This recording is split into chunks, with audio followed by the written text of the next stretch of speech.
আপনারা আমার সামনে যে উদ্ভিদটি দেখতে পাচ্ছেন এর নাম হলো আকন্দ।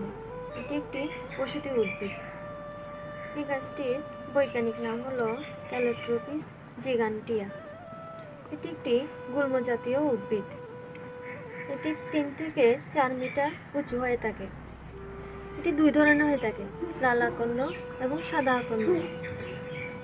সাদা আকন্দ গাছের ফুলগুলো অনেকটা সাদা রঙের হয়ে থাকে এবং লাল আকন্দ গাছের ফুলগুলো অনেকটা বেগুনি রঙের হয়ে থাকে। এর পাতায় এনজাইম সমৃদ্ধ তরুক্ষীর বিদ্যমান।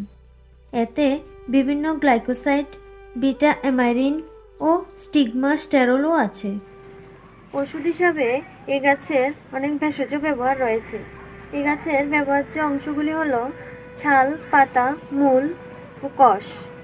বায়ুনাশক, উদ্দীপক, পাচক ও পাকস্থলী ব্যথা নিবারক, বিষনাশক, ফোলা নিবারক হিসাবেও এর ভূমিকা রয়েছে।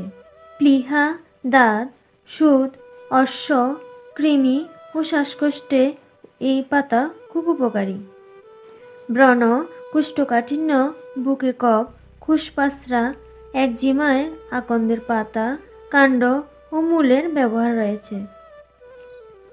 এই গাছের ফুল বহুমূত্র রোগ এর জন্য বিশেষ উপকার।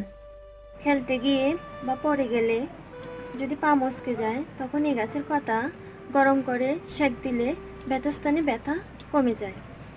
এছাড়া বিষাক্ত পোকা যেমন কাঁকড়া বিছা বা কোনো বিষাক্ত পিঁপড়া কামড় দিলে তখন ওই স্থানে এই গাছের পাতার রস লাগালেও ব্যথা উপশম হয়।